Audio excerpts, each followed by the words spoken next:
चीन Australia America की दखलंदाजी को रोकना चाहता है, जिसकी वजह से वो बहुत तेजी के साथ, कुछ तो द्वीप वहां पर ऐसे भी हैं जैसे हमने भी बताया सोलोमन आइलैंड है, वहां पर वो अपना रोड का प्रोजेक्ट पूरा भी कर चुका है। लेकिन अब प्रधानमंत्री मोदी की एंट्री यानी भारत की वहां पर एंट्री ये बताता है कि वो जो प्रभुत्व बहुत प्रबल महसूस कर रहा था चीन, उसको एक बहुत बड़ा झटका लगा है।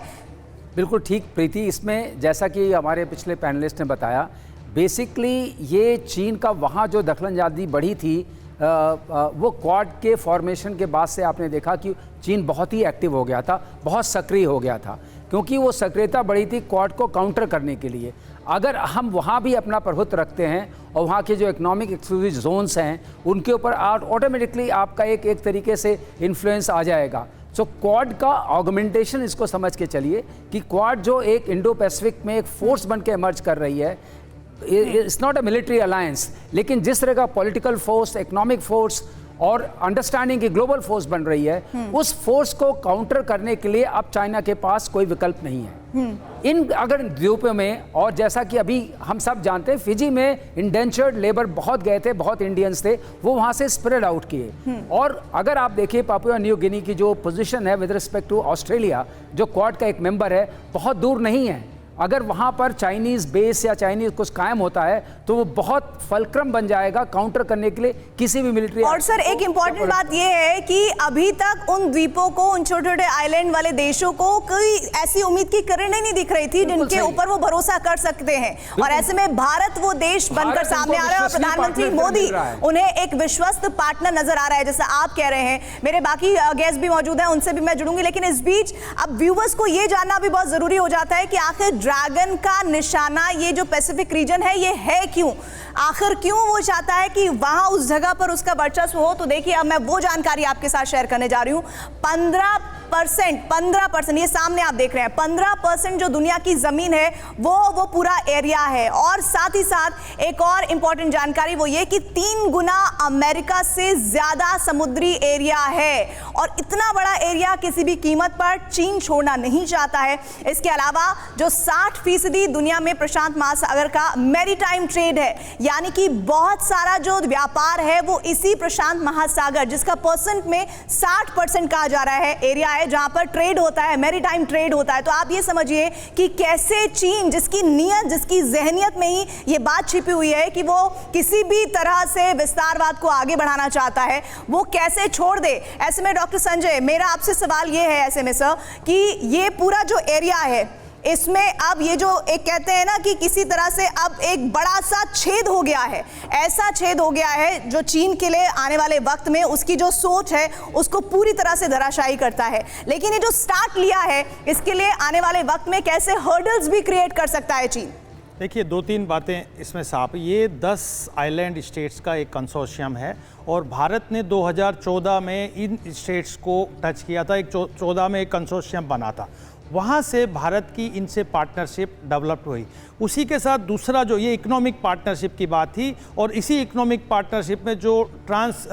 पैसिफिक पार्टनरशिप का जो कॉन्सेप्ट है, जिसमें अमेरिका और बाकी कंट्रीज़ के साथ जुड़ने की बात है, ये सीधा सीधा जो चाइना का बेल्ट एंड रोड इनिशिएटिव था उसको चैलेंज किया गया था। ये इकोनॉमिक पार्टनरशिप भारत की, जब हमने एक्ट ईस्ट पॉलिसी से अब कनेक्ट ईस्ट पॉलिसी जो चल रही है, इसमें 3 बातें हमने रखी थी और इनसे कनेक्ट करने की बात थी। पहली कल्चरल कनेक्टिविटी की बात थी, दूसरी कॉमर्शियल कनेक्टिविटी की बात थी और तीसरी फिजिकल कनेक्टिविटी की, जो कि आगे जाते हुए इंडो पैसिफिक, पूरा इंडो पैसिफिक रीजन तक भारत को फिजिकली कनेक्ट करने की बात थी। दूसरा जो स्ट्रेटेजिक पार्टनरशिप का जो कॉन्सेप्ट आया क्वाड के माध्यम से, खासकर उसमें आप देखिए कि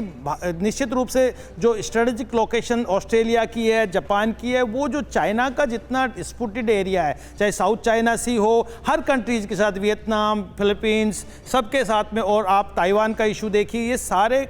संदर्भ में, और भारत के साथ जो इंडियन ओशियन में जिस तरीके से चाइना बढ़ रहा है, तो भारत की जो एक पार्टनरशिप एक डेवलप हुई, स्ट्रेटेजिक पार्टनरशिप, और वो खाली मिलिट्री पार्टनरशिप, नेवल के क्षेत्र में भी हमने मालाबार एक्सरसाइज में पहली बार ऑस्ट्रेलिया भी उसमें पार्टिसिपेट कर रहा है। तो हमने जो एक स्ट्रेटेजिक पार्टनरशिप की है उससे चाइना बौखला गया है कि दोनों ही क्षेत्र में चाइना को एक बड़ा पार्टनरशिप के माध्यम से, चाहे वो जियो स्ट्रेटेजिक इश्यूज हो, चाहे वो जियो, दरअसल दोनों में challenge सर किया। दरअसल हुआ ये कि चीन को ये लगता रहा कि वो एलएसी पर उलझाकर भारत को अपने फायदे बाकी जगह से निकालता रहेगा, यानी कि अपनी सोच को आगे बढ़ाता रहेगा, लेकिन हो गया इसके उलट। ऐसे में सुरेश कुमार जी, आपको क्या लगता है कि आने वाले वक्त में और कितने झटकों का सामना चीन को इसी तरह के करना पड़ सकता है?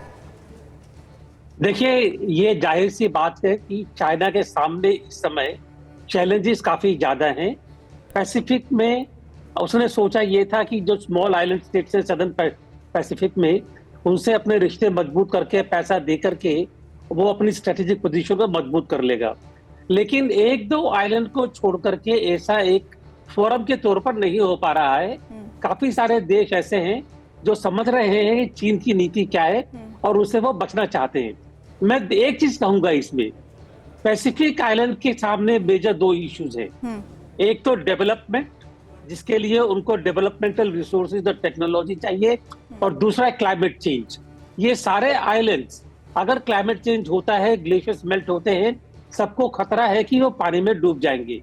तो अगर भारत क्लाइमेट चेंज और डेवलपमेंट असिस्टेंस, इन दोनों को लेकर के संस्कृति को बेस बना करके इनके साथ में आया है, तो मेरे को पूरा भरोसा है कि हमारी पकड़ वहां पर काफी ज्यादा। आप ये कहना चाह रहे हैं सर कि भारत इन द्वीपों का, इन आइलैंड्स का एक नेचुरल पार्टनर बन सकता है, वो पोटेंशियल भारत में है,